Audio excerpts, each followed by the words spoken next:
que hoy va a llevar Lisa Miracchi, no Miracchi. Es italiano.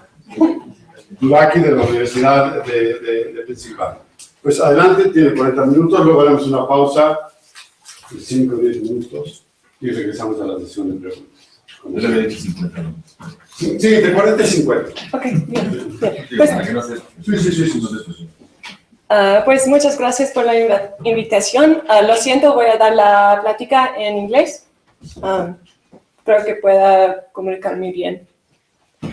Okay, so what I'm going to do today is I'm going to give you an overview of a view in epistemology that I've developed that I call direct virtue epistemology.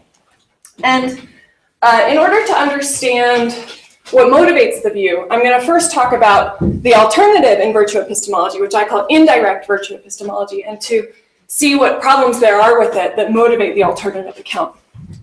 Then I'm going to explain the account as I originally gave it. And then what I'm going to do is I'm going to focus on how I extend the account in a recent paper. At the end, I'm going to try to give a knowledge first account of all other doxastic and epistemic properties in terms of knowledge. So I'm going to give an account of externalist justification, internalist justification, and belief in terms of knowledge. So that's where we're headed. But first, indirect virtue epistemology. So this view was developed and defended most famously by Ernie Souza, but it's been defended widely by other people, most notably John Greco, John Turry.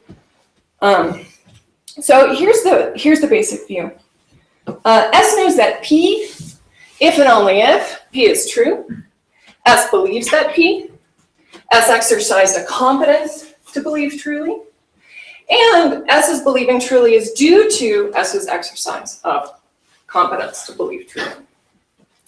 Now, this view is a reductive account of knowledge. What it tries to do is it tries to explain knowledge in terms of competences to do something else, namely believe truly.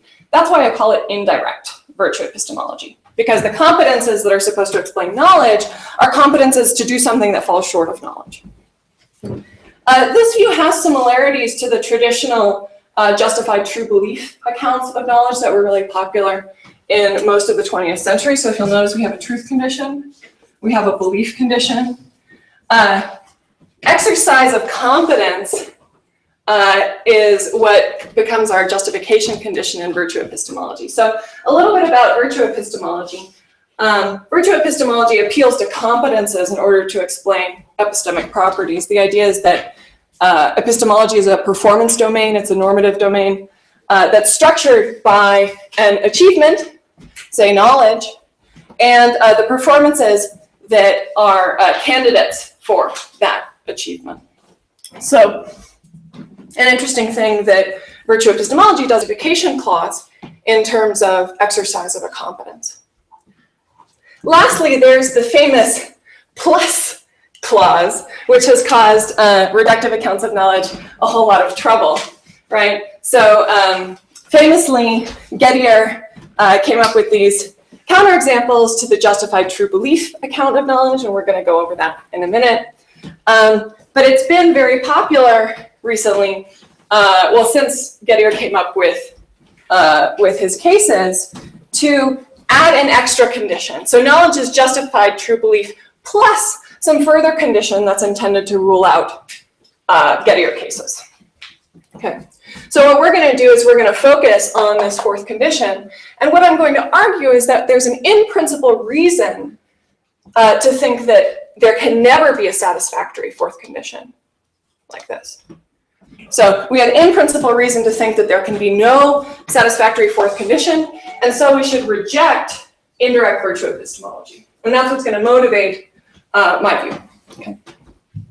So to make sure we have a Gettier case in mind, and this is on your handout on page 1, consider Ford's Gettier case. So suppose Smith has a justified belief that his friend Jones owns a Ford.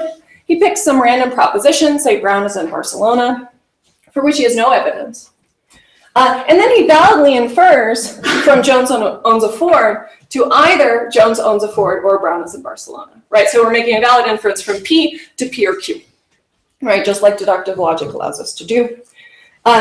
Intuitively, so in fact, however, Jones is only renting the Ford, but by chance Brown is in Barcelona. So the proposition, either Jones owns a Ford or Brown is in Barcelona, is true, right? And Smith has justification for his belief, but nevertheless, it seems like he fails to know, right? It seems like the justification and the truth are not related to each other in the right way, right? To put it in the terms of indirect virtue epistemology, the reason why S believes truly doesn't seem to be due to the fact that he exercised his competence, due to the fact, whatever gave him justification. Okay.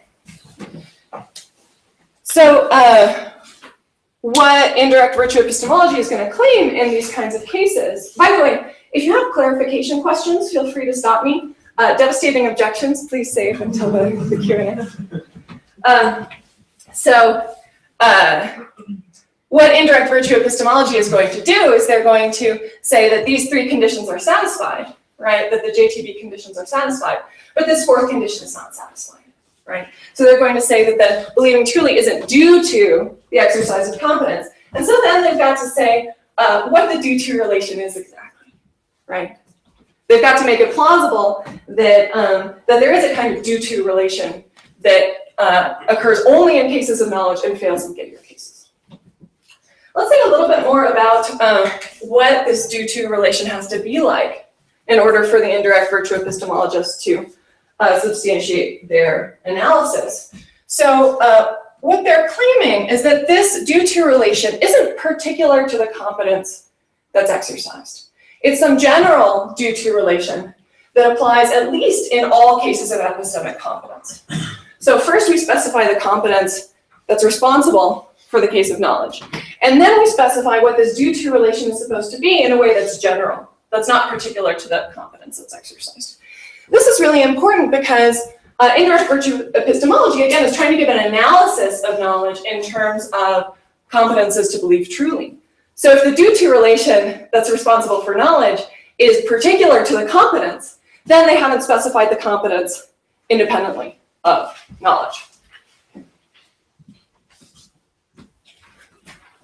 Okay. So,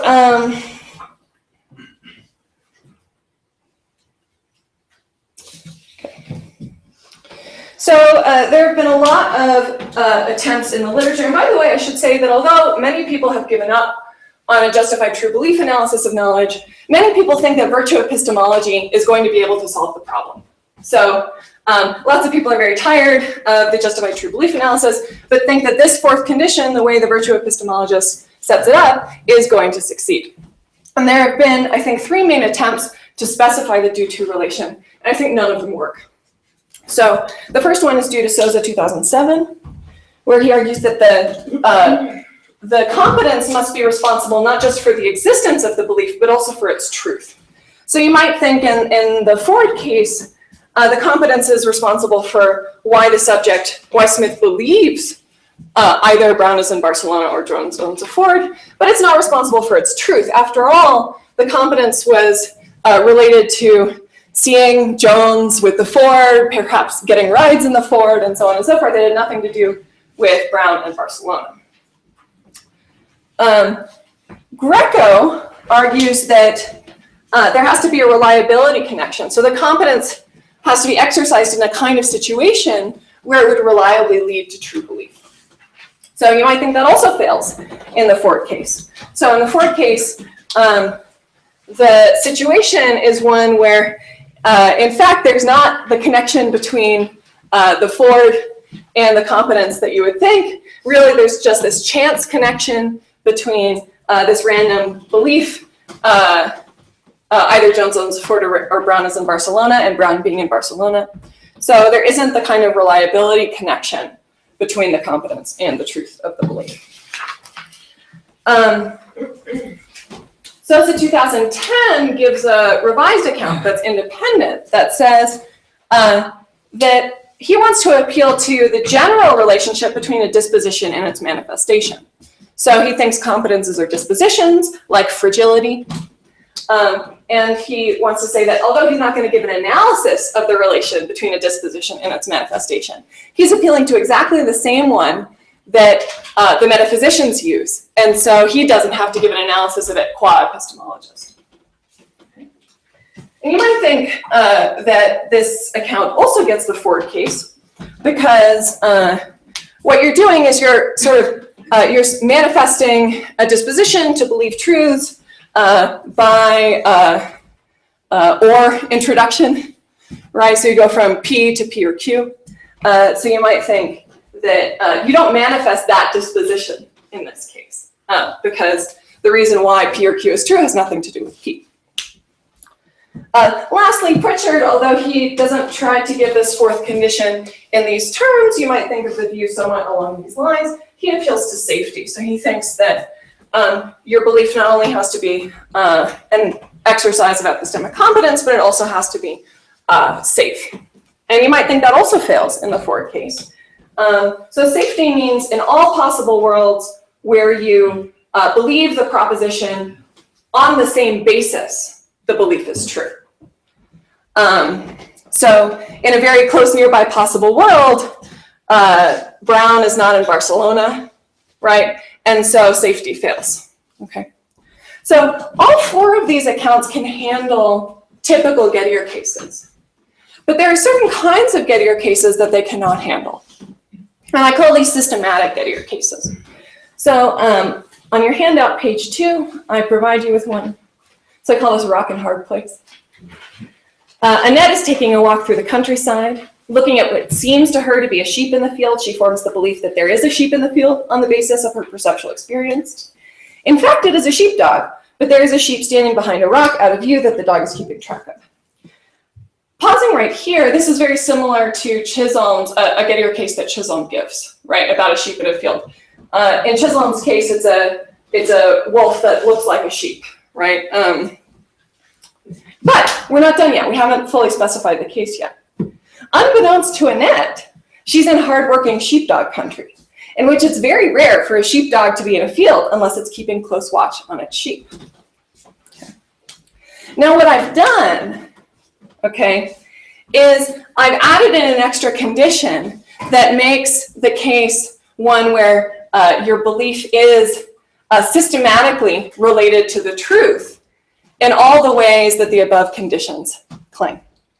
Nevertheless, I submit the case is not one of knowledge, right? So Annette's looking at a dog, which seems to her to be a sheep, and she forms the belief that there's a sheep in the field. Her belief is true.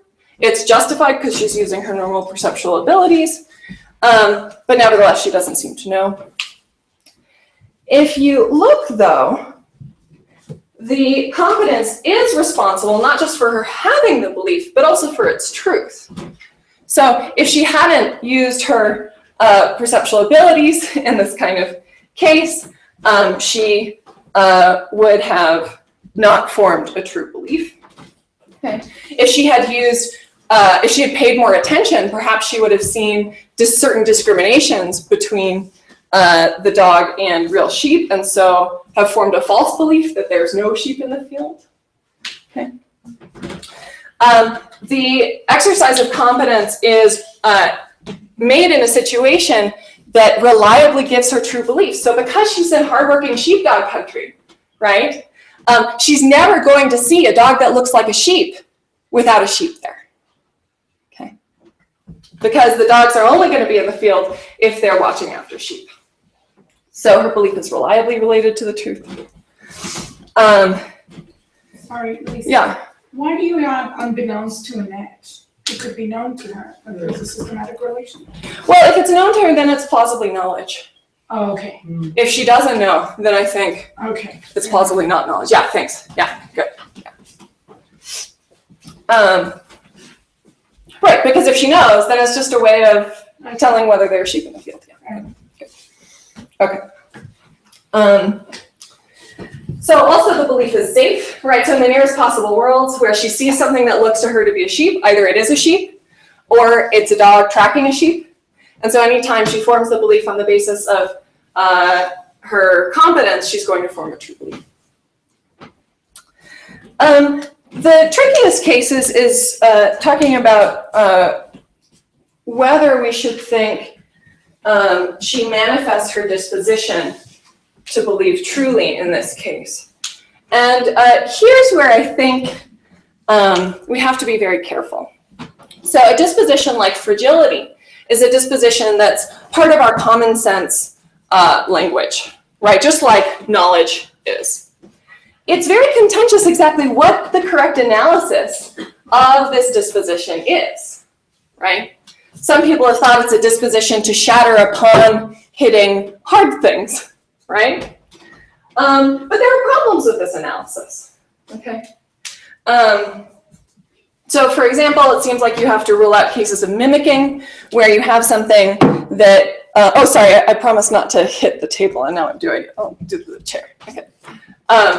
So you have, suppose you have a glass that's fragile that hits a hard surface, and just as it hits, somebody who hates the normal shattering of glasses zaps it, so then it breaks due to the zapper, not due to its hitting the surface directly. That doesn't seem to be a case of manifesting fragility, perhaps. But if it's regular, if you have somebody who really hates normal shattering on the basis of hard surfaces, who goes around and zaps everyone so that it breaks upon hitting hard surfaces due to the zapping, then I would say that the glass does have and manifest a disposition to shatter upon hitting hard surfaces, even if it's not fragility. Okay. So the point I'm trying to make here is that I think Annette does have a disposition to believe truly, and she manifests that disposition in this case. She doesn't know, but she does manifest it because she's reliably hooked up to her environment in a certain kind of way so that she manifests this disposition. So if Sousa is going to claim that this is not a case of manifesting a disposition to believe truly, I think he has to do more than appeal to the metaphysicians and they're giving an account of dispositions. He has to give a case for why these kinds of cases are not manifestations of competence. And he hasn't done that. So I'm doubtful that any such analysis can be given. And so I think that Rock and Hard Place is a counterexample to all existing indirect virtue epistemologists' accounts of the due-to relation. Okay. So if I were just giving you some fun cases, we would be having a good time. But you might say, well, you know, epistemology is hard. We've been playing the counterexample game for 50 years now with Gettier cases. What's the big deal? So I think what makes this problem a serious problem for the indirect virtue epistemologist is that we can programmatically generate these kinds of systematic Gettier cases. So you give me any account of this fourth condition that you want, and I can generate a Gettier case for you. This is inspired by a paper by Linda Zagzebski from 1994. She wasn't worried at all about virtue epistemology. She was just worried about the JTB analysis of knowledge. And her idea was this: if we start with a case of justified false belief, and then by luck make it true, we're going to have a case of justified true belief that falls short of knowledge. Okay, that was her basic idea, and I think she's right for most cases. A lot of this, these fourth conditions can explain why her cases don't count as knowledge. But we can provide a very similar procedure that that the indirect virtue epistemologist can't get out of. So this is on your handout. So we'll start on page 2. So we start with a Gettier case. Maybe we use Zagzebski's method to find one. And then what we do is we leave everything having to do with justification in normal cases alone. But we take whatever condition is offered to satisfy this fourth, to fill out this fourth condition. And we make that systematic relationship occur between, in the unlucky case, right? So in the bad case where we start with the case of justified false belief, and then by luck we make it true, right? Then we can establish whatever further connection between the belief and the truth we want. And my proposal is that we're going to still end up with a Gettier case, a systematic Gettier case. It will fail to be knowledge. So here's an example of how this is going to go. So we'll start with the Gettier case, which I call double play. For those of you who are Harry Potter fans, there's a discrete Harry Potter reference in here. So double play. Crayola has two friends, Fred and George. For some reason, Fred lies to George and tells him that he did not see a play that evening when he actually has. By chance, George, trying to deceive Crayola, tells her that Fred did see a play that evening. Crayola, suspecting nothing, forms a true belief that Fred saw a play that evening. So this is a normal Gettier case because Crayola is using her competence to form true beliefs on the basis of testimony. She does form a true belief on the basis of testimony, but nevertheless, intuitively, it's not knowledge because it's, we don't know exactly, but George is lying to her, right? George is intending not to tell her the truth. So what we're going to do is starting with this Gettier case, what we're going to do is we're going to put systematic relationships between Fred and George's lying so that systematically Crayola comes out with true beliefs. Okay. Double trouble. Crayola's two friends, Fred and George, sometimes like to play tricks. Fred goes on a month-long trip and communicates with George daily. Fred decides that he will play a trick on George and tell him the complete opposite of what actually happens to him on his trip. George, charged with relaying news of Fred to Crayola, decides he will play a trick on her and tells her the complete opposite of what Fred tells him. As it so happens, Fred and George's subterfuges reliably cancel each other out so that Crayola reliably receives true information about Fred's trip. She forms beliefs on the basis of George's testimony, just as she would in any other standard case of belief formation on the basis of testimony. Okay.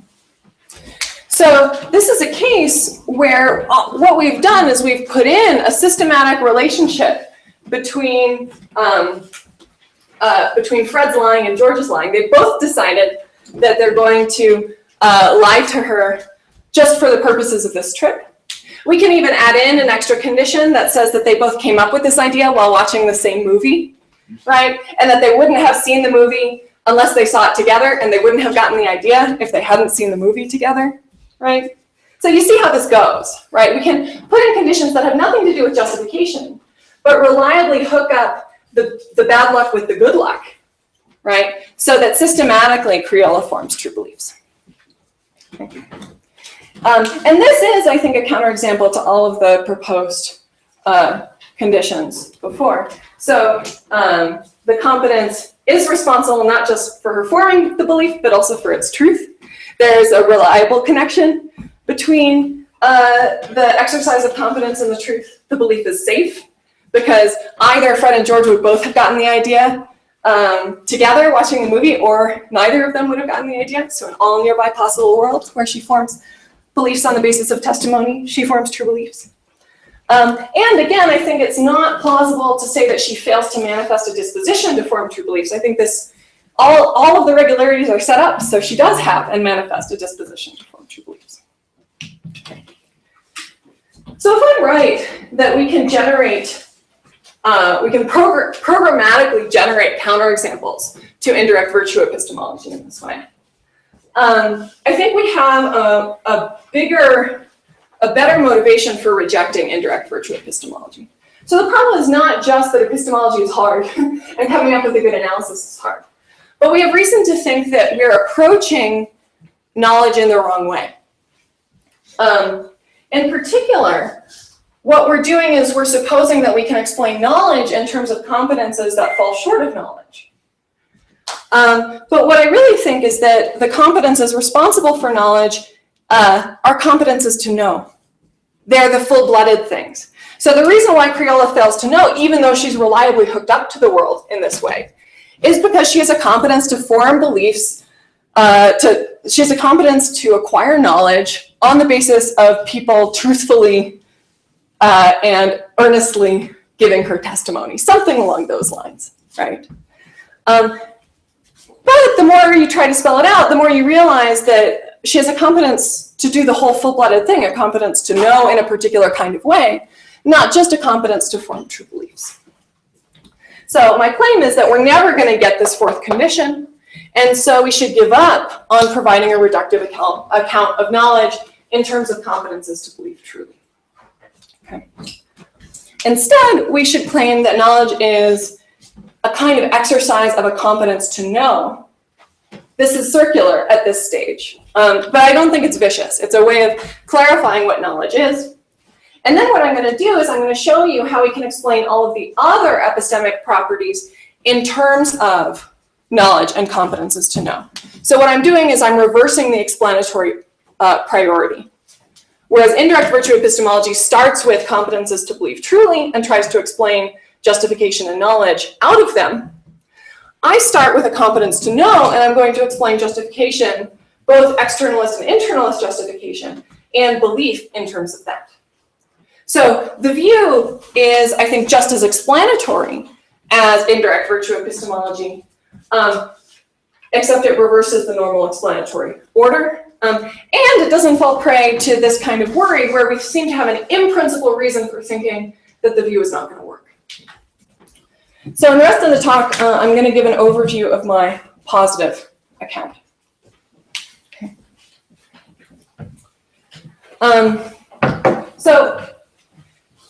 There are a bunch of details, but first of all, let me just give a little bit of a general overview of the account. The first is that the competences that explain knowledge are competences to know, not anything that falls short of it. That's why I call the view a direct virtue epistemology, because the competences responsible for knowledge are competences to do that very thing. By claiming that knowledge is an exercise of a competence to know, I explain why it's a mental state. So this is something that Timothy Williamson, in his 2000 book, Knowledge and Its Limits, famously claims, that knowledge is a mental state. By claiming that knowledge is an exercise of a competence to know, we can provide a different argument for this claim. It's very common to think that exercises of competences are thereby mental events. So for example, Tyler Burge, in his recent book, Origins of Objectivity, claims that perception is an exercise of a perceptual capacity, and that's what makes it mental, that's what makes it directed, and he even thinks that this claim is a priori. Although most people don't discuss it, I think something very similar is in the air, thinking about the relationship between competences and their exercises. In fact, even indirect virtue epistemology, they don't claim that justification is non-mental. They think justified belief is a mental state because it's an exercise of competence. What's contentious is to claim that knowledge itself is an exercise of competence. But if you followed me so far, that should sound reasonable at this point. So knowledge is a mental state because it's an exercise of a competence to know. A little more about competences. So competences are by nature reliable as opposed to either abilities or capacities. In common sense terms, these tend to be mixed up with each other. But I think abilities and capacities, at least intuitively, you can have them even if you're not reliable, right? So you might have the ability to run a marathon even if you couldn't reliably do it. Whereas you don't have a competence to run a marathon unless you can reliably run a marathon. Okay. But when we specify our reliability condition for competences, we can't do it this way. So we can't say that the probability that you know based on exercising your competence is going to be greater than or equal to some number, n. And here's why, right? So first of all, I haven't told you anything about exercises of competence apart from knowledge, right? So the first issue is that we want competences to be fallible. So we want competences to know, to track the kind of competences we have to acquire knowledge on the basis of testimony or on the basis of perception. And those can go astray, right? We can have justified false beliefs, or we can be in get your cases.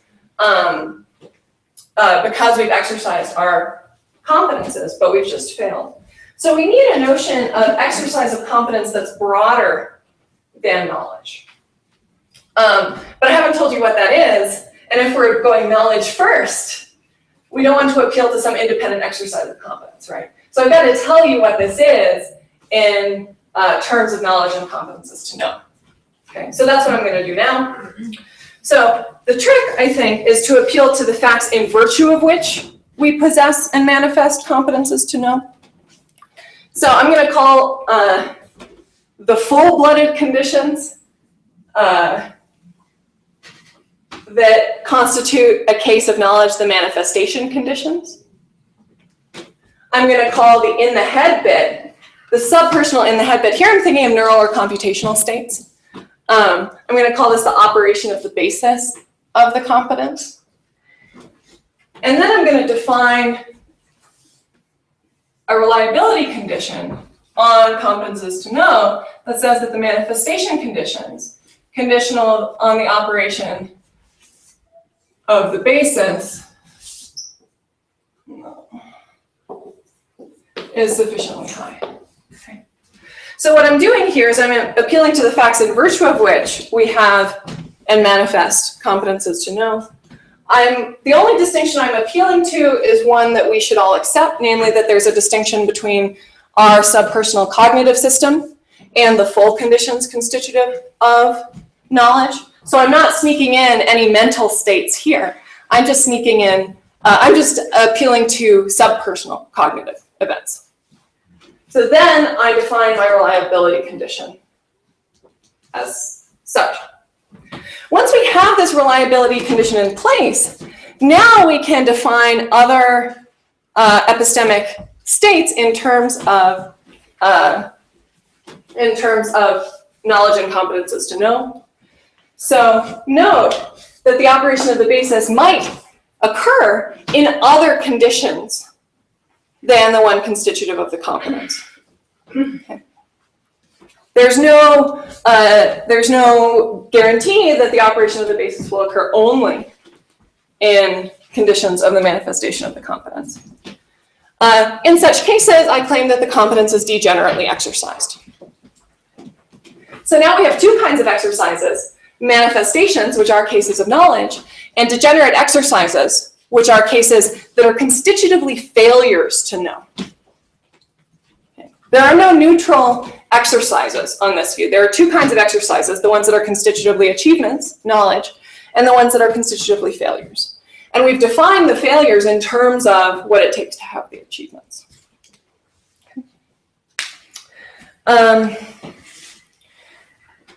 Justified false belief and Gettier cases just are degenerate exercises of competences to know on this view. Okay. So the idea is that cases of justified belief that fall short of knowledge are cases of degenerately exercising their competence to know. Then we can define a notion of exercise that they have in common, and so a notion of justification that that's in common between knowledge and cases that fall short of knowledge. But it's more derivative. It doesn't explain knowledge, we explain knowledge in terms of it. So competence is exercised just in case it's either manifested or degenerately exercised. Now you might ask why posit this notion of an exercise of competence if it's not doing any work so far in explaining knowledge?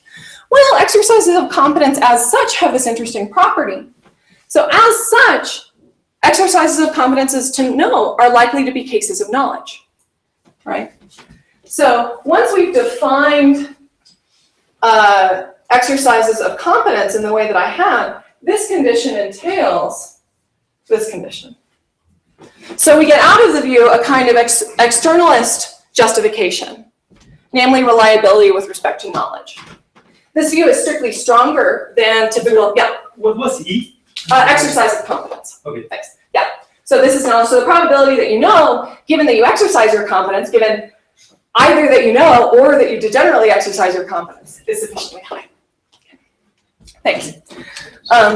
Yeah. Can you give an example of what would be a manifestation in the operational basis in just one example? I'm not giving an analysis of it, right? So imagine a case where you have a competence to know that there's a dog in front of you on the basis of perception. Whatever full conditions are required for that, those are the manifestation conditions, apart from whatever reliability facts you need, right? So whatever conditions there are on the particular occasion that you need to be in place, Those are the manifestation conditions. The in the head part of that is the operation of the basis. And so then we define the probability condition to say that the probability of the manifestation, namely this whole thing, conditional on the operation of the basis, has to be sufficiently high. Good, thanks. But right, again, I'm not giving an analysis. This is my starting point. Okay.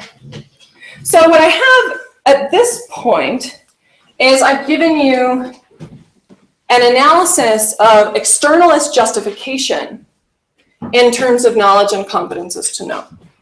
I've explained how you can get a kind of reliabilist externalist justification in terms of the apparatus that I've set up. So we needed a reliability condition in order to explain competences, in order to explain what it was to have these fallible but not necessarily factive competences to know. And we used that condition in order to define justified false belief in Gettier cases and justification more generally in terms of knowledge. Okay. Let me make a couple of intermediate remarks at this point. So this is the theory as I gave it in a 2015 paper that I wrote. And the theory as given is pretty externalist, right? So what I try to do is I try to show how you could have a kind of reliabilist account of epistemic justification that's knowledge first. I've always liked the naturalistic aspects of externalist theories, but there's always something that with them that sat poorly with me. Namely that what we're trying to explain are the normative properties that we have as inquirers, right? So we're not mere machines. We're not just merely reliably hooked up to the world. We are asking questions, we're investigating, we're trying to figure out how things are. And our epistemology should reflect that. So there's something that I've always been sympathetic to, a certain kind of criticism that internalists have had of externalists, that reliable hookup to the world doesn't track the kinds of properties that we care about, or at least it doesn't track all of them, right? Of course, tending to get onto the facts in the right kind of way, that's important for epistemic justification, but it can't be the whole story. We have to appeal to something about the subject's perspective, right? Our perspective as inquirers, and whether we're proceeding well from our own perspectives or poorly. So what I'm going to do now is I'm going to explain how this account, together with some other ideas pulled from naturalistic philosophy of mind, can help us have a more well-rounded epistemic theory, one that accounts for the kind of perspectives on our environment that we, that at least intuitively seem an important part of an epistemic theory. Okay, so at the end of the 2015 paper, I suggested that we could take a cue from philosophy of mind in order to explain the nature of belief. And here was the basic idea. So it's fairly popular in naturalistic theories of semantic content to say that your thought has the content that it does because of its reliable connections to the world. So Jerry Fodor, I think, is the most famous proponent of this way of going, but I think it's fairly attractive. So for Fodor, you have a representation inside your head, and because that's reliably caused by something in the world, say a cow, the representation comes to represent that there's a cow.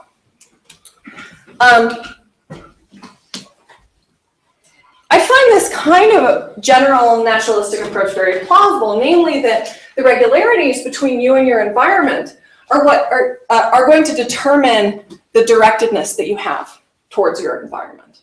But I don't think this has to be cashed out just in terms of representations. I think we can apply this kind of account to events. And we can apply this kind of account to long-arm events, namely manifestations or degenerate exercises of competences, the way I've specified them. So competences, as you'll note, the way I've defined them are by nature reliable. So we already have regularities in place.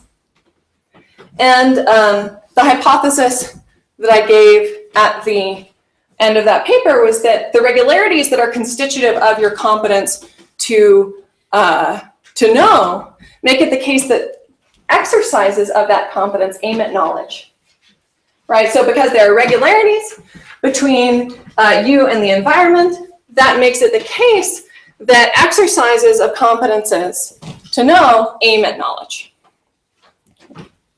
So that's the basic move, taking inspiration from a widely held view in naturalistic theories of philosophy of mind to explain how exercises of competence have an aim. Okay.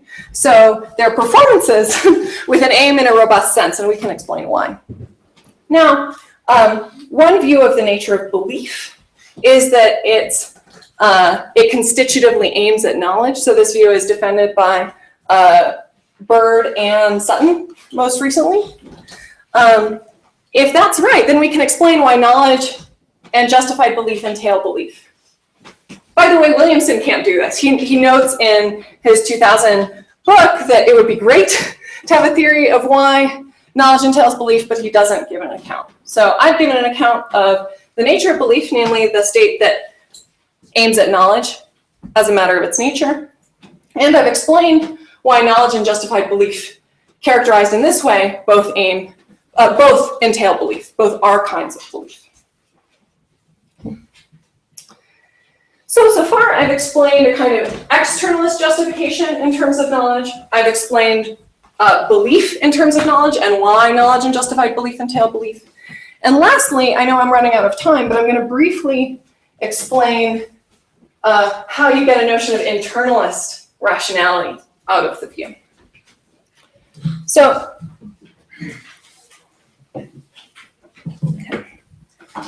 and I think I might leave since I'm running a little late, I think I'll leave the skepticism stuff for the Q&A. And I'm happy to talk about it if you want to talk about it. So, remember that when we've got our internalist hats on, we're asking, okay, we're inquirers. We have perspectives on the world and we want to explain what distinguishes the rational perspectives from the irrational perspectives. And I think Kurt Sylvan in a recent manuscript has a really interesting idea for getting onto the normative property that we seem to be trying to get onto when we're talking about internalist justification.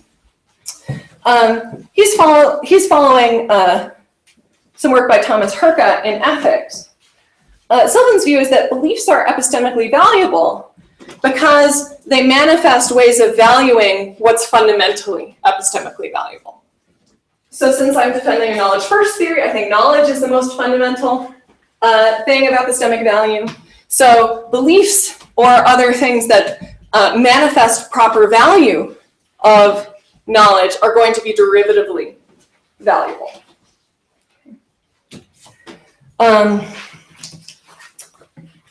Sylvan's account, however, doesn't distinguish the kind of derivative value that beliefs have from the derivative value other things can have. So top of page 5 on your handout, one way of valuing knowledge is to create schools or perhaps institutes, right?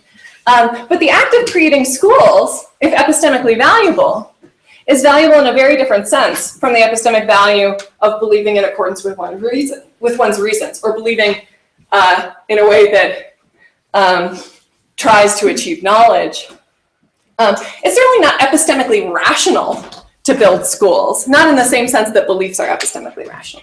So there's a certain kind of valuing knowledge is not enough to explain the property that is particular to rational beliefs, right? That's not enough.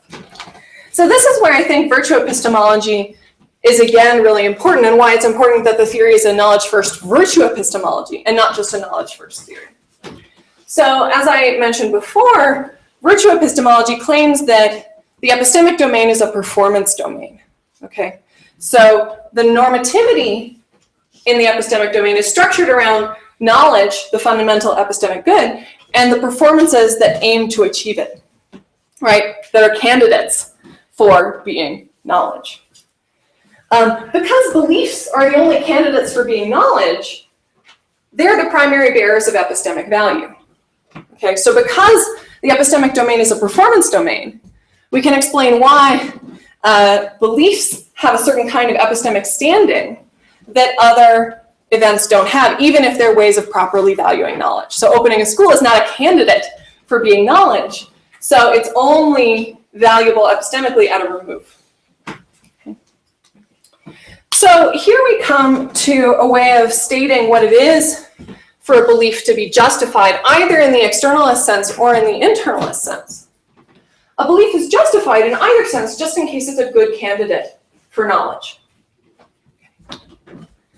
It's a good candidate in the externalist sense if it's an exercise of this competence because the competences are reliable.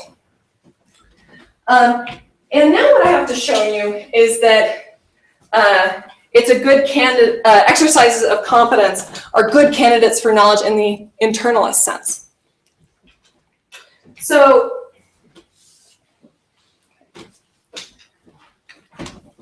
just to reiterate, just to make sure that this idea is clear, in coming to know something, right, it seems that there's a requirement that we're not just aiming to know, but we're somehow, from our perspective, responding to the facts in the right kind of way. So internalists have given lots of examples of clairvoyance or true temps or what have you, where people just have true beliefs reliably pop into their head, but there's nothing about their perspective that seems to get them onto the facts. And at least internalists think that intuitively these people fail to know. If you have a widget in your head that reliably makes you form beliefs, true beliefs about the temperature, it seems like that's not enough for you to know what the temperature is.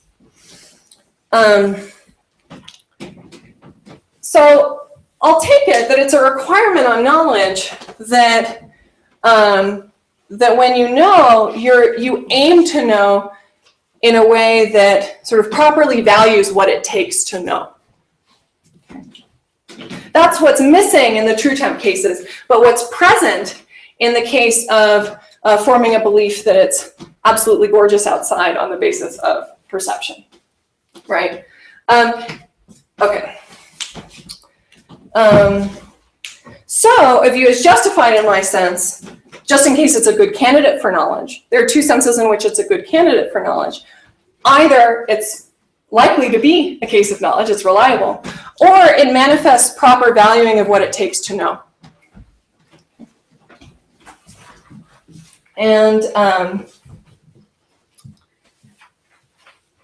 the last thing I need to do is explain why competences, exercises of epistemic competences have this property, right? Why all and only exercises of competences to know manifest this kind of valuing, proper valuing of knowledge and aiming to know, okay? If I do that, then I can show why exercises of epistemic competences are the justified beliefs. They have both kinds of positive epistemic standing. Then I'll have explained why all of the other epistemic and doxastic states in terms of knowledge. So recall that the facts in virtue of which we possess competences to know also make it the case that in exercising them, agents aim at knowledge, right? That was what I was supposing in order to explain the nature of belief. So we're supposing already that exercises of competences as such aim at knowledge. But then you might ask, okay, what is it to really aim at knowledge, to have sort of from your perspective to be aiming to know? And here, again, I want to say something different for the case of knowledge than for the case of justified belief that falls short of knowledge. So in the case of knowledge, I think that the virtuous epistemic agent is attracted to believing in a certain way because it is a case of knowledge, right? So when you see that it's beautiful outside and you form the belief that it's beautiful outside on the basis of it, you're drawn to believe in that way because that way of believing is a way of knowing. That's just what it is to aim at knowledge in believing as you do.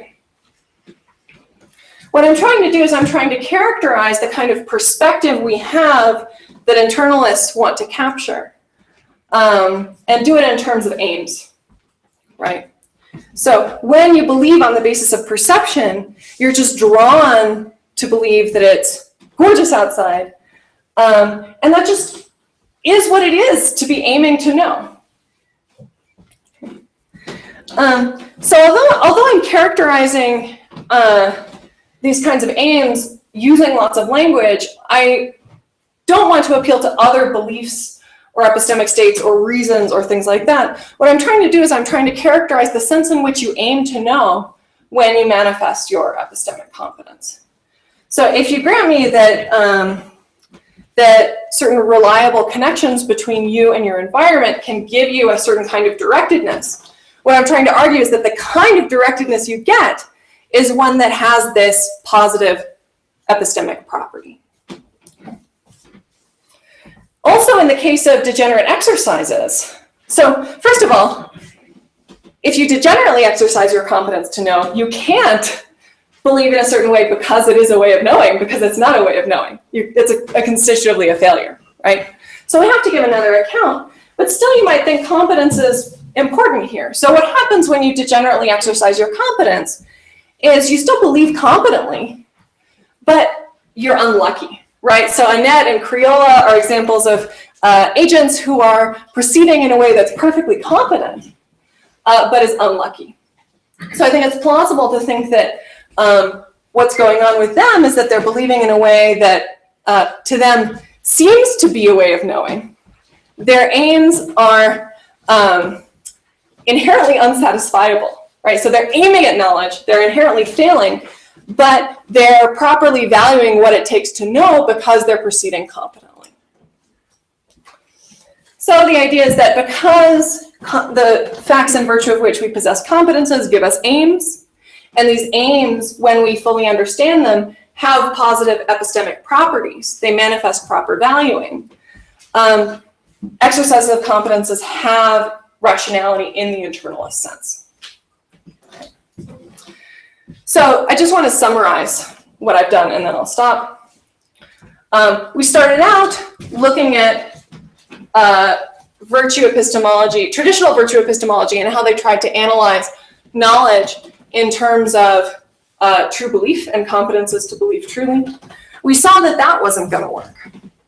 But by taking on virtue epistemology in this knowledge first way, we can see how we can reverse the explanatory priority in a way that gets us an even more satisfactory view, in a way that gets us not only an externalist kind of justification, which these views also get, but a kind of internalist justification and an account of belief.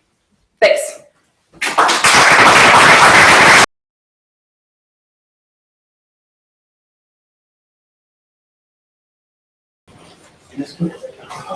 Well, we'll start with the Q&A. Ángeles. Voy a preguntar en español. Sí, está bien. Quizás estoy confundida, ya tú me dirás, pero tengo muchas preguntas. ¿Podemos cerrar la puerta? Gracias. Si entiendo bien un poco la historia de la epistemología, Sí. la noción de justificación se introduce Sí. como una posible medida para evitar la suerte existente. Ajá. Entonces es un concepto que lo que haces es meterlo justo para que cuando algo es conocimiento, la gente no compra. Cuando tú propones un análisis, bueno, no análisis, Sí. una caracterización del conocimiento Sí. como concepto primitivo, Sí. no veo para qué necesitas ya en absoluto Ajá. la noción de justificación. Ah, bien. Y siento Sí. que tu esfuerzo mucho va en esa dirección. Sí. Vinculado con eso, me parece que supongamos que en efecto tú quieres proponerlo como primitivo para evitar la suerte, que en efecto entendí algo de lo que estaba diciendo. Si es el ejercicio de una competencia, ¿no? Sí. Lo que hace que algo sea conocimiento, pero además solo los ejercicios exitosos de esa competencia son conocimiento. Sí. Entonces, otra vez se te abre el pedazo para la suerte, o de qué depende que no sea exitoso el ejercicio de esa competencia. Sí. Parece que del vínculo con el mundo, me parece, pero no sé, no estoy entendiendo. Y por último, o sea, todo esto está conectado, creo. Y por último, diciendo está bien, busquemos rescatar la noción de justificación. Me parece que tu interés por dar cuenta de ese concepto tiene que ver con la idea de recuperar la intuición internista respecto de lo que es el conocimiento.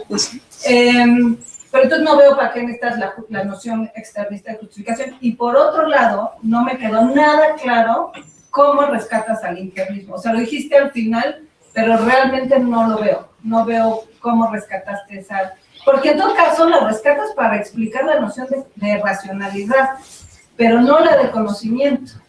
Y, ¿por qué no podemos pensar que son dos valores distintos? Una cosa es, una creencia puede ser valiosa porque es conocimiento, y otro tipo de valor que tiene es esta cosa, ser racional o lo que sea, ¿no? Justificada en ese sentido. Entonces no veo en qué sentido rescatas esa intuición para dar cuenta del conocimiento. Okay, gracias. Voy a contestar en inglés también. Okay, so great question. So I think you basically asked me three great questions, which is fine. I think they're all really good. So let me try to respond to each of them. So the first one is, why appeal to justification if you're knowledge first? Because justification was originally employed in order to provide an analysis of knowledge. So why am I working so hard to get justification back? And the reason why, and I should have explained this in the talk, but I'm glad I have an opportunity to now, is that I'm dissatisfied with knowledge first theorists like Williamson, who can't explain what cases of knowledge and cases that fall short of knowledge have in common.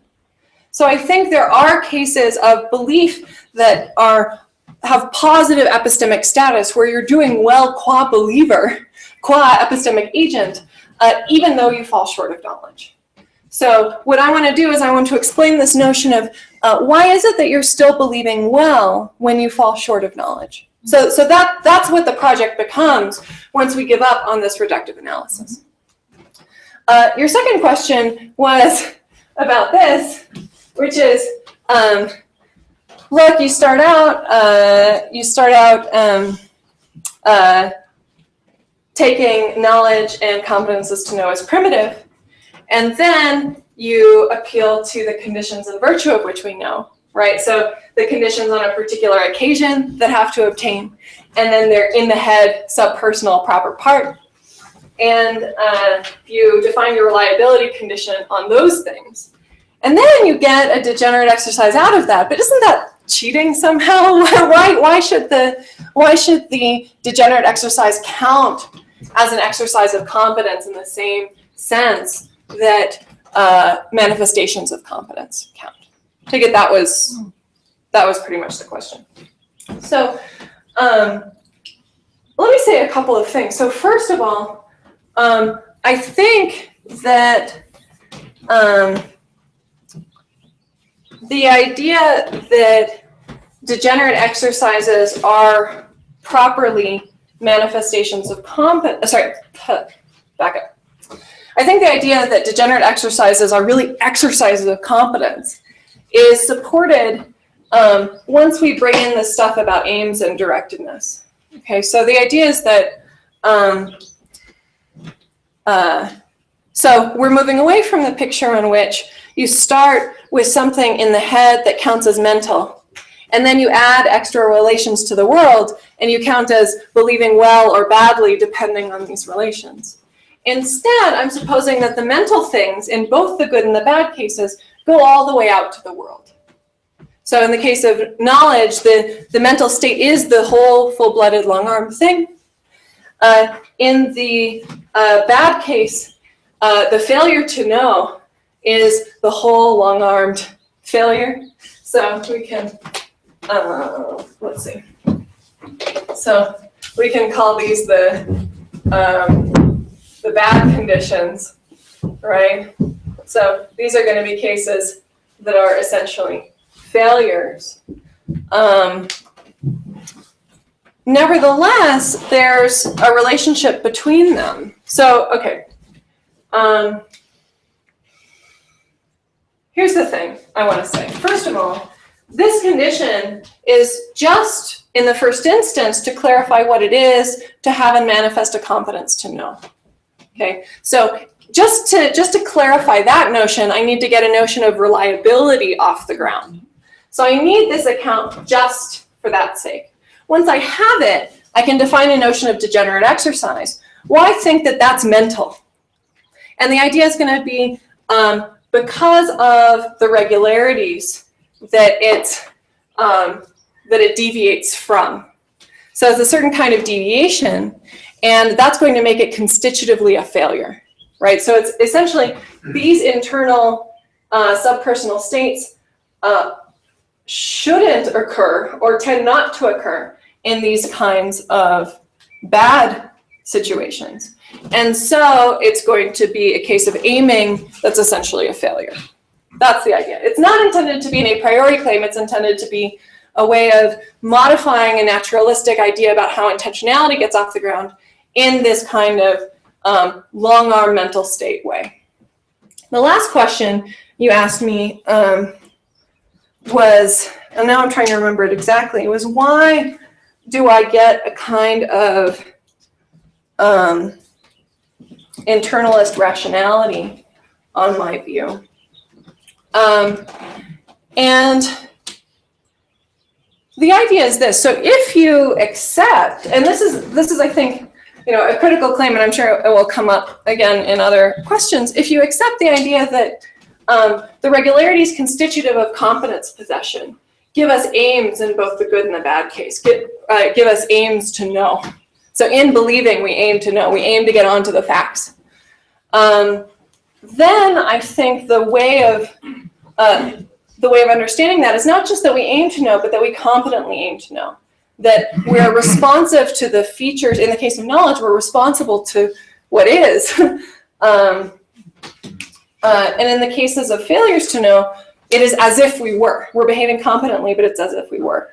What's going on with this kind of explanation is that I'm explaining an epistemic property that they have in common, namely proper valuing what it takes to know and believing as you do, by two different aims in the two cases. So the aims are different. One is aiming to know, believing in a certain way because that is a way of knowing. And the other one is believing in a way because it merely seems to you to be a way of knowing, but you're proceeding competently. Both of those suffice for properly valuing knowledge as the aim of your belief, even though you satisfy that condition in two different ways. Okay, Eli? Okay, so if I understood correctly, which I might have not because I'm a complete outsider to the field, you are committed to saying that all beliefs arise as a result of exercising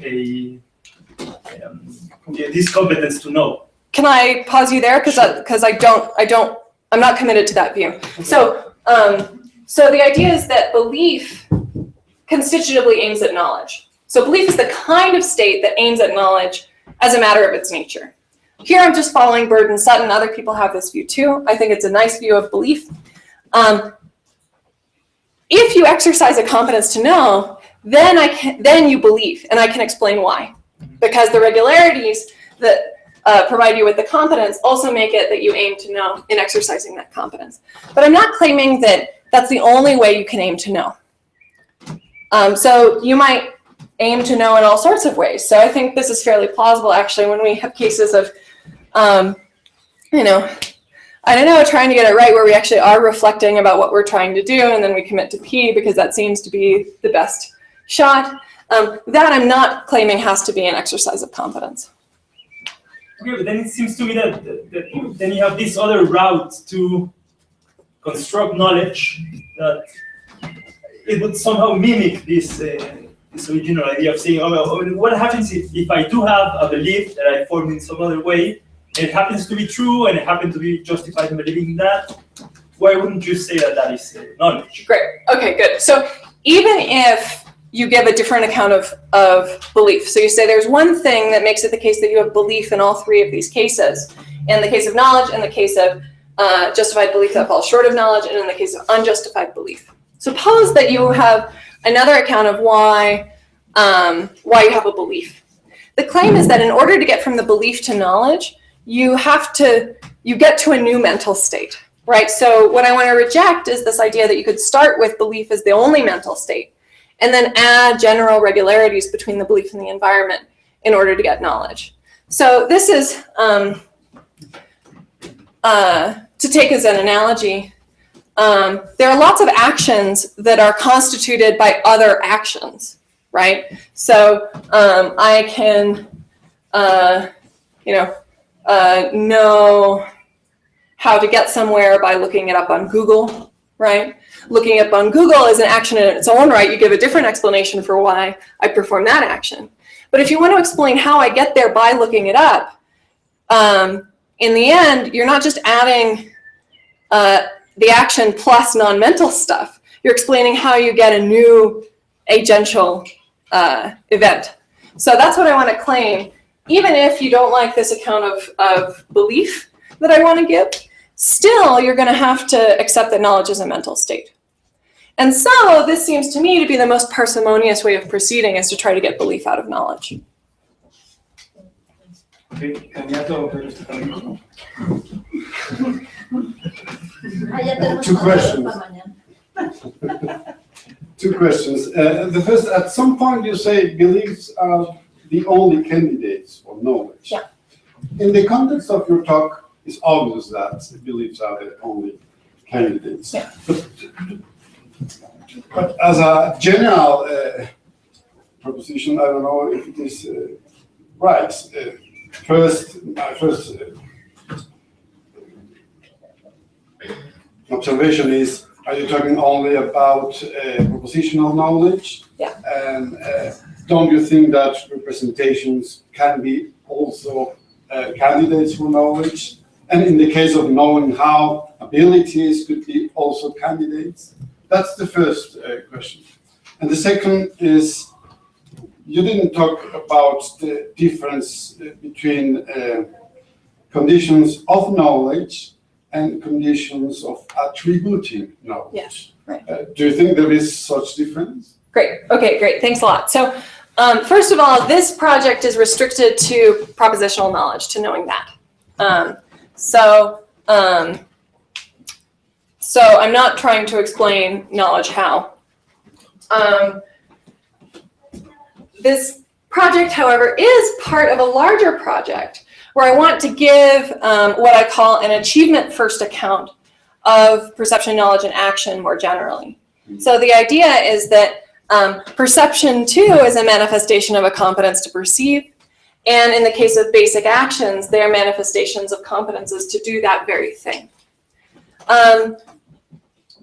So this project is supposed to extend to knowledge how, in the sense that not that we appeal to competences to know, but that we appeal to competences in a very similar way. The account is also meant to be, so I fully accept that there's a lot of representational and information processing stuff that goes on subpersonally. So the brain computes. I'm very happy to accept that the brain does lots of computing. But I don't think that the connection between mental events and neural or computational events is as straightforward as most people have assumed. So most people assume that you get to the correct place in the neural processing, and there you find the mental state. I want to say, no, there's actually a much more complex relationship. So I want to say that instead of thinking of the relationships between representations, internal representations, and the world as the first basis of directedness, I think it's aims that are the result of competences that are the first locus of directedness. So it's part of a much broader project trying to figure out how exactly mental directedness in particular gets off the ground. Okay. And the other question? Concerning the difference between conditions of knowledge. Oh, right. Oh, sorry. Yes, sorry. Thanks. I forgot. Yeah, so this project is intended to be a metaphysical project in the sense that I'm interested in the nature of knowledge and in virtue of what we have knowledge and other epistemic states. I'm not immediately involved in the project of inquiring about knowledge attribution. So that's not the focus here. I tend to think a whole lot goes on with knowledge attribution that doesn't reflect the nature of knowledge. So maybe contextualism, maybe the word knows is context sensitive. I think knowledge is probably not context sensitive.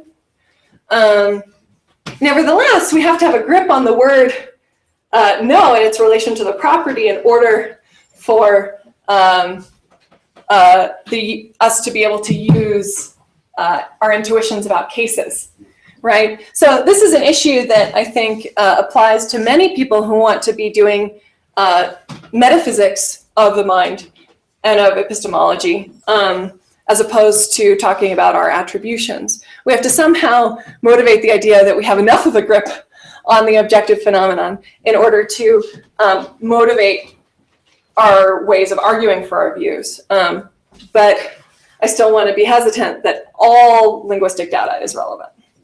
But yeah, great question. Yeah. Efraín. Bueno, entonces yo voy a hablar en español. Bien, bien, bien. Bueno, lo primero es como un comentario Sí. Que tiene que ver con el proyecto general. Sí. Porque, bueno, partir del conocimiento como un logro, me parece que entra en tensión con la idea de que el conocimiento es una competencia. Sí. ¿Por qué razón? Porque creo que la competencia es pasiva. La noción de competencia es pasiva, puede ser meramente mecánica. Entonces, ¿cómo es que es un logro o el tipo de logro que queremos que sea, pero al mismo tiempo es pasivo? Esto siempre me ha parecido un problema. Bien. Entonces es como mi primer comentario, me gustaría saber qué piensas. Conectado con eso, me interesó la parte final donde tratabas de rescatar algunas intuiciones, tú decías, del internista. Sí. Y me pregunto si en ese rescate te parece importante o te parecería importante el concepto de responsabilidad. Bien. Y cómo es que tu modelo podría recoger esto. Bueno, es parte de las intuiciones. Si es que hay intuiciones, aquí de por medio, pues sería parte de las intuiciones que al menos yo sí tengo de lo que es el conocimiento, ¿no?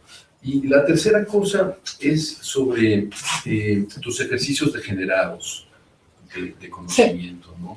Porque aquí lo que me preocupa es que tal como lo entiendo, tal como lo presentas, es una distinción gradual, ¿no? La distinción entre, digamos, los ejercicios afortunados y los ejercicios degenerados, o los ejercicios genuinos, auténticos, y los degenerados, es una distinción gradual. No me parece que la distinción entre lo que es un conocimiento exitoso y lo que es un conocimiento fracasado sea una distinción gradual. Bien, ok, gracias. Otra vez voy a contestar en inglés, si está bien. No hay problema. Okay, so great questions. First of all, there's this relationship between, so competences, at least it seems to you, seem to be these passive things or these possibly purely mechanical things, but achievements are these agential things, right? So how do you repair this this connection? How do you make sense of it on this kind of view?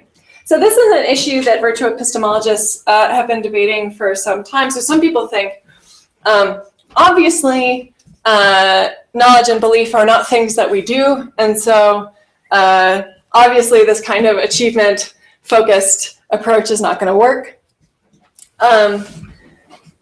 Another way to go would be to say, well, I mean it in the very minimal sense. So if you have this kind of mechanical competence and you have a competence, it's a competence to do something, and achievement is just the doing of that thing. Okay. I want neither of those, right? So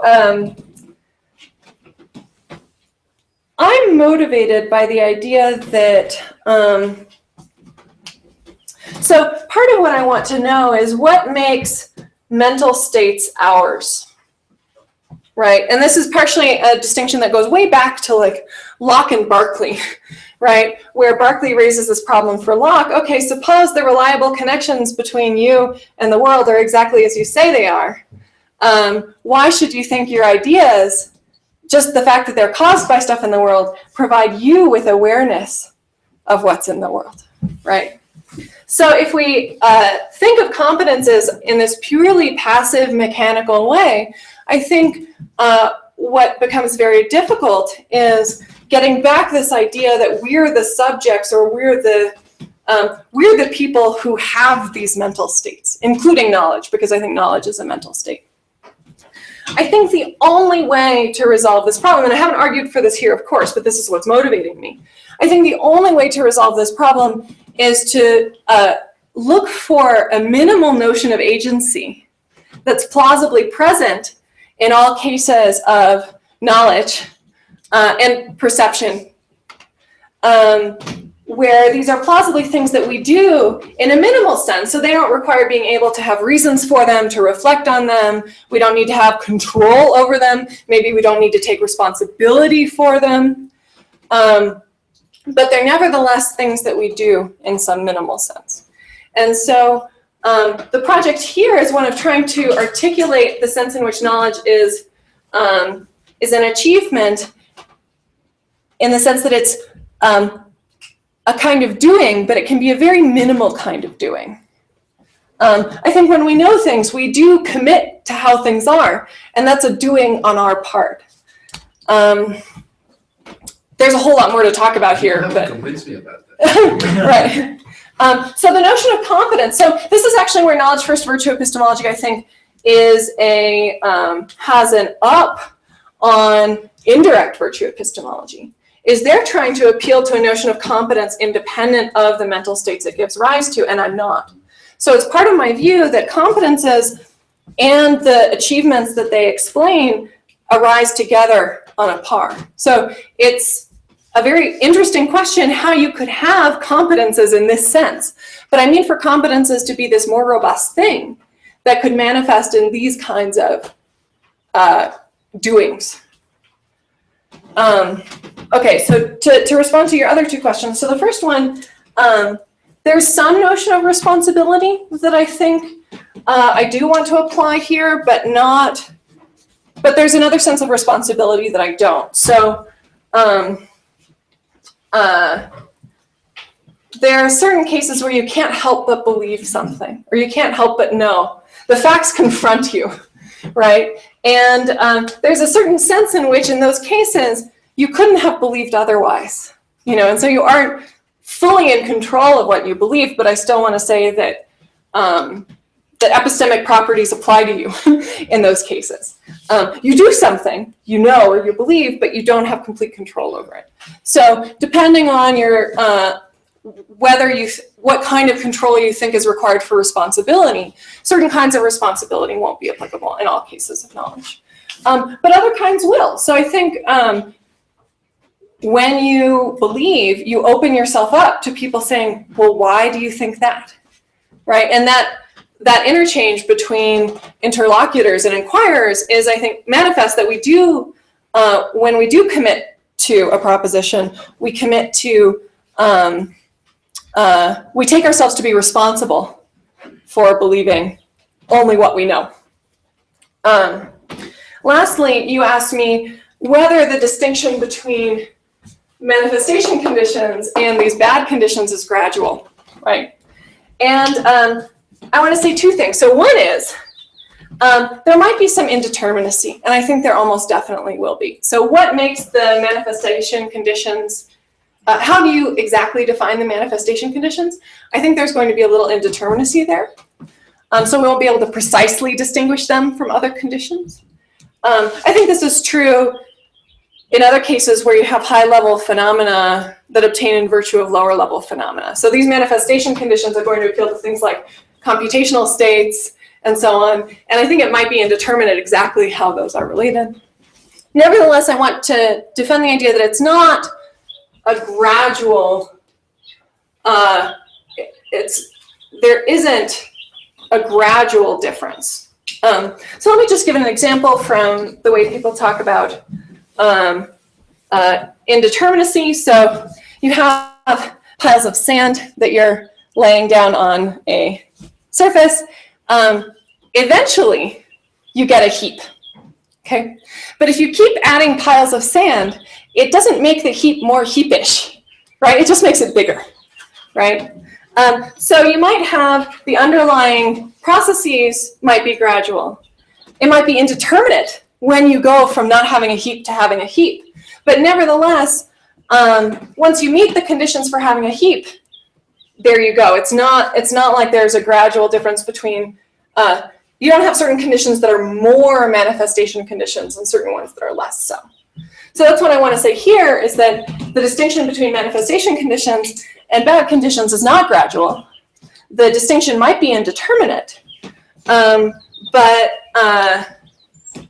I think there is, we should be able to positively characterize these sort of as a kind. Now, there are many ways you could go wrong. And I think that's a virtue, so to speak, a virtue of the theory, is that there are many, many more ways to go wrong than there are to go right. So we won't be able to characterize these bad conditions in any kind of coherent way, except as deviating from the manifestation conditions. Okay, Eduardo? Well, first of all, thanks a lot. Thanks for the talk and for your papers. I think you managed to do something surprising, which is to make Williamson's disgusting theory into something more palatable. Thank you. That's really nice. Thanks a lot for that. I have a single worry which has to do with metaphysics, and particularly the metaphysics of mind that's sort of being presupposed. Yeah. One of the weird things of Williamson is this idea that knowledge is a mental state, and then the further claim that that mental state is not in the head. Yeah. So it is a weird thing that is both a mental state, and yet it's a relation between an individual and the world. Yeah. So in a sense, it's an external mental state. Yeah. Okay, let's just accept that because that's how the theory works. If we reject that, then we're just discussing something else. Okay. Good. Then you give this example from Fodor, which is more like an internalist kind of guy that wants to have not only mental states but also contents in the head. Yeah. Even the whole language of thought is in the head. Yeah. You're not going to buy all of that, Right. but you want some of the advantages of The that. goodies, yeah, Fine. exactly. And then we go all the way into internalist reflexive properties and all that stuff that's completely out of the externalist view. Right. So to present my worry, which I think is more like a clarificatory question, I suggest we change the language of externalism and internalism for the individualism versus anti-individualism. Okay. On your view, knowledge states are anti-individual, right?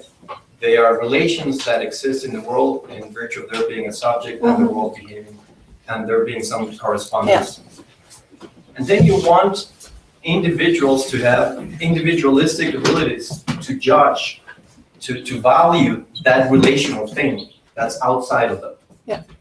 And that to me sounds like there's a tension in there. So the internalist wants to say the individual has everything they need to reflect upon the value of knowledge. Yet your view says that knowledge is something external. So I wonder, how does the individual have all he needs to value that? Great questions. Okay. Okay, let me start from the beginning. So there's this weird commitment that you seem to make when you accept that knowledge is a mental state, that mental states are partially constituted by like erasers, right? Which, you know, I agree, it's not super palatable. Here, I think the kind of virtue theoretic approach that I employ makes this much more reasonable. So everybody accepts that actions involve not just agents, but also things in the world, right? So there's nothing paradoxical about the idea that the eraser is part of my action. The eraser is part of me acting on the world. If we're thinking of beliefs and knowledge as certain kinds of performances, as doings of ours, then the idea that knowledge is a mental, really it's a mental doing rather than a mental state. I use the state terminology mainly just to make sure I'm communicating with people, but I don't really think it's a state. I think it's a doing. And then I think the idea that you can have mental doings or doings that are inherently involve mental features, that's much more palatable. So that's the first point, is, and it avoids these kinds of, like Andy Clark, I think, is committed to mental states being external in a way that seems really weird to me. The world's part of your mind. Yeah, that is not my view, right? Your mind could be here, but what's going on is that you're doing something with the world. Okay. So I think this kind of virtue theoretic approach can say the right things in this area. Let's see, what was the next? Okay, so then we were worried about whether I was inappropriately taking goodies from people who have other commitments of me, and how should we then adjudicate this internalist-externalist debate. Okay, so I think that's a real worry, and I have a paper on perception where I defend this kind of view for perception, where I defend this move more thoroughly. But here's the idea. What I think Fodor and others got right is that if you're looking at the question of how you get mental events out of non-mental stuff,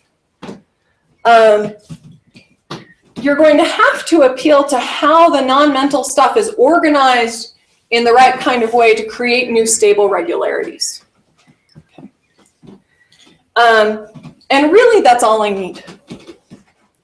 So I think naturalists like Fodor and Dretske and Millikan and so on thought that whatever connections there were between you and the world that give you intentionality, those connections had to be the things, had to be connections that that were between in the head stuff and in the world stuff. So they're building in a commitment to the idea that mental events are inherently in the head into the way they cash out this idea. But the idea, I think, is independently plausible, namely that it's the organization of non-mental stuff that gives you the kinds of mental events that you need.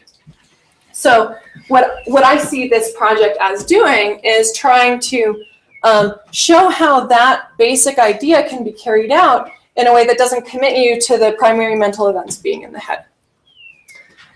Once I do that, though, you're right, the distinction between internalism and externalism starts to break down, and I think that's exactly right.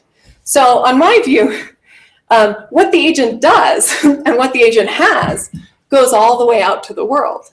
And so in some sense, it's not even anti-individualist, right? Because what the individual has and does is not restricted to what's in the head. So I welcome suggestions about how to choose new terminology to describe this, but I agree the old internalist-externalist distinction isn't appropriate anymore. Thanks. Yeah. Sebas? Yeah, thank you very much. Yeah. So I have two very short questions. So the first one has to do with the relation between the manifestation and the knowledge state. Yeah. So in a world, so my surroundings, so what are the conditions I have to consider in these probabilities? So imagine a condition in which the only black flying objects are flies. Now, yeah, okay, you got the question. How do we distinguish the knowledge that there is a fly from the knowledge that there is a black flying object? I mean, because the manifestation is going to be, I think, in these conditions described the same. Okay. So this is the first question. Yep. And the second question is something that just puzzled me about the relation between knowledge and belief. Yeah. And it's belief is the kind of event, given that the belief is the kind of event that constitutively aims at knowing, we can explain that why knowledge entails belief, and I don't follow. So asking people is the kind of event that constitutively aims at knowledge, at knowing, but knowledge does not entail asking people or something. So there might be something I'm not missing. And the same might be true for conscious perception. So it seems that conscious perception, if it depends on something like access, is aim at knowledge, but knowledge does not entail. So can you explain me a little bit how this claim is supposed to be understood? Okay, good. Good. Okay, so let me take the second question first, and then I'll return to the first question. So the idea is supposed to be, suppose that that your view of the nature of belief is that knowledge constitutively aims at belief. Then I can explain why. Belief constitutively aims at knowledge, right? So then I can explain. So any state that aims at knowledge as a matter of its nature will be a belief, right? So that's the view. The view of belief is that belief is that kind of state or event that aims at knowledge as a matter of its nature, as a matter of the kind of mental event that it is. What I argued was that cases of knowledge and cases of justified belief that fall short of knowledge aim at knowledge because they are exercises of a competence to know. And so, as a matter of their nature, namely qua exercises of competence, they are beliefs. They aim at knowledge, and so they are beliefs. So the idea is that what I take to have shown is that if you take the account of belief that I like and other people like, you can explain why knowledge entails belief. It goes via this idea that exercises of competence are cases of aiming to know.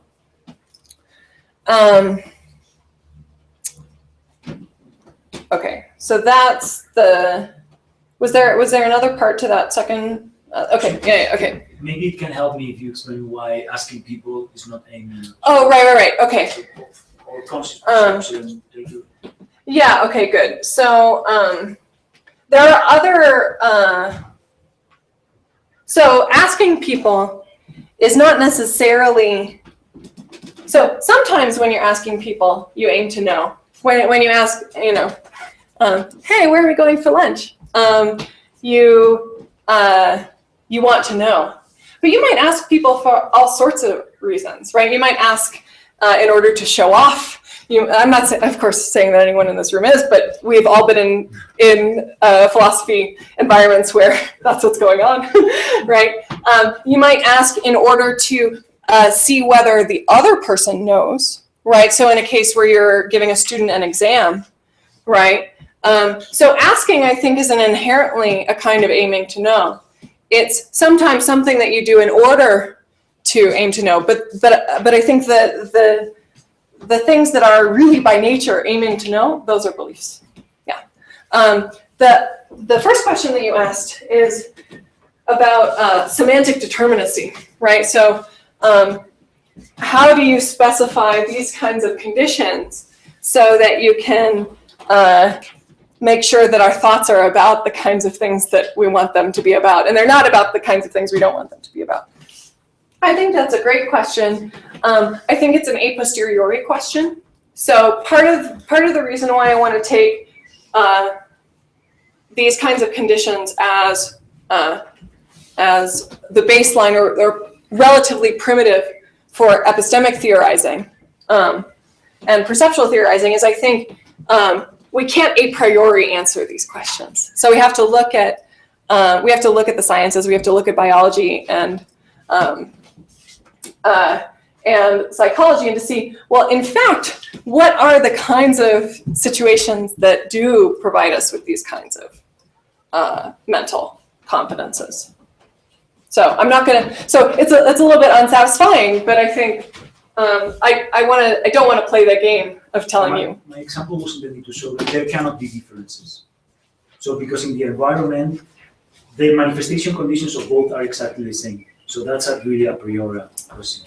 Well, so if you have, I find it plausible. It depends on what your view is. I find it plausible that we don't, at least animals or in perception, we don't make certain kinds of discriminations that we can make conceptually. So if really the frog is just as disposed to get the BB as to get a fly, you could go one of two ways, right? If you're just using a perception-based theory, you could say that it's some sort of like small black object that they're perceiving. If you want to include the consumer side of stuff like Millikan does, and I'm sympathetic to that way of going, then it's like food, like small food, and then in the BB case, they're mistaken. Yeah, but I think what I have to say here is neutral on those questions. Yeah. Okay, Michael Scuria? Yeah. So a few questions that I had have kind of been answered, but I just want to touch on the issue of competence. First of all, let me just ask you straight out if there's a general theory of competence here where you could still be competent, say you lose cases in which you can manifest knowledge. I mean, the distinction, competence, and performance should be able to attain. Yeah. So if we do that, it seems that because you characterize, you're not very explicit here. You sort of say, oh, the cases, facts in virtue of which we possess and manifest competence. But the idea is that possession of a competence is just going to be certain cognitive subpersonal states, as far as I can see. In relation to the environment. In relation to the environment, but it's still just those states, because you could not, it could be the case that when you lose the ability to manifest them. Otherwise, you don't get a competence performance distinction. Okay. So sorry, yeah. The first question. The second question had to do with how it's supposed to be applied. So let me, your whole analysis of competence to know. Yeah. In the case of a blindsider. Yeah. So you have a blindsider, and he comes to believe that someone flashes a light in the blind spot, and he comes to believe, yeah, there was a light, right? He might be full of doubt, but he still comes to believe it, right? In that case. It seems that, as I read them, all the manifestation conditions, there's a basic condition, there's a manifestation condition, and there might be the proficiency condition, depending on how you think, what you consider to be sufficiently high, right? But I go from sort of intuitively, I go backwards and forwards between thinking, should this really be a case of knowledge or not? Okay. And I'm not sure of how to take it, but it seems that your theory, at least on the face of it, would say, no, it is a case of knowledge. Okay, great. Great. So first on the competence performance distinction. So there is a general theory of competences here that's intended to apply to perception, language, action, and brain. And it's a little bit different from, I want the competences I appeal to here to be slightly different than Chomsky's notion of competences. So Chomsky, at least in a theory of syntax, is very clear that that he's not only is he not interested in features that seem irrelevant to our linguistic capacities, he's not even interested in characteristic errors, right? So he wants a specification of the competence that completely abstracts from performance-related features, and I don't want that. So I specifically do want a theory of competence that is going to help us understand systematic errors. And I think that's the notion of competence that's used, for example, in perceptual psychology, when people investigate how we systematically have illusions. And the idea there is that by understanding our illusions better, we can understand the nature of the competence that's responsible for perceiving things as they are in the good case. So the notion of competence that I want to appeal to, I think, cares more about performance than Chomsky's notion of competence. But you're right, we should be able to say how you have the competence even if you're not in the right kind of conditions for manifesting it.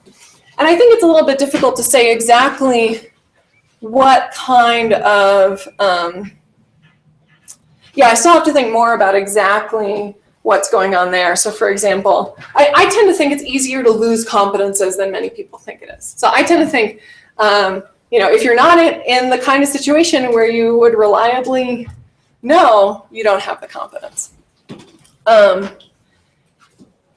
Your second question was about the blindsider, and I think this is a good example. I think this is a really great case that helps to pull up various aspects of the theory. So first of all, blindsiders, as you know, the phenomenon that actually exists, they don't believe things autonomously on the basis of the information processing that they have. Yeah, and then I'm aware of that. The only thing I was thinking is supposedly do. There's one guy that does. Right. Right. So So I want to say that if they have good evidence that they're reliably guessing, then the blindsider might be able to know. But that's not going to be just a perceptual-based competence. It's going to be a competence involving other things. If you have somebody who just automatically believes, I think so. Part of the issue is I'm not giving an analysis of competence in terms. So I'm not giving an analysis of competence, and so what I would do is I would deny that they have the competence. I probably deny. So I think what I want to do is I want to say I don't think you would get a person who would not have a sort of seeming like this is the right answer, a kind of autonomous seeming that we seem to get in other cases. Like in the chicken sexer case, like people feel like, oh, the chick is a male chick or the chick is a female chick. There's some sort of conscious feature of their experience that's drawing them towards committing to P. If that's totally not present in the blindsider case, then I think the case is not a case of knowledge and the blindsider doesn't have competence. But if you do have that feature is part of the competence for knowledge. Yeah. And it's not included in your analysis. It's like, right. Well, the claim is that, so it's part of what knowledge is that it involves this kind of perspectival aspect. So I'm making an extra commitment about what knowledge is. Okay. And then I'm claiming that only if you have a competence to do that, do you have a competence. So, you know, it's a little bit unsatisfying in the sense that I'm not trying to give a reductive account of that kind of directedness. But again, I think it's really an a posteriori question. I think it's not an a priori question. How we distinguish those kinds of perspectival events from the other ones. Yeah. Yeah. Do we have time enough to do one more question? No? Well, it's a pity because there were 4 more questions, but I've been told by the normative authority that we have to finish here because we have to do an interview. So thank you very much.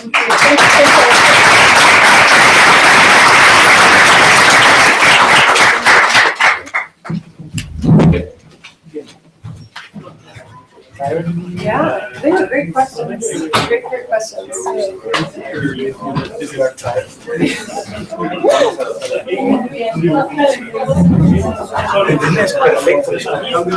thanks. Logro, pero no sé si vas a ver lo que dice Logro. It took me a moment, but I was like, oh.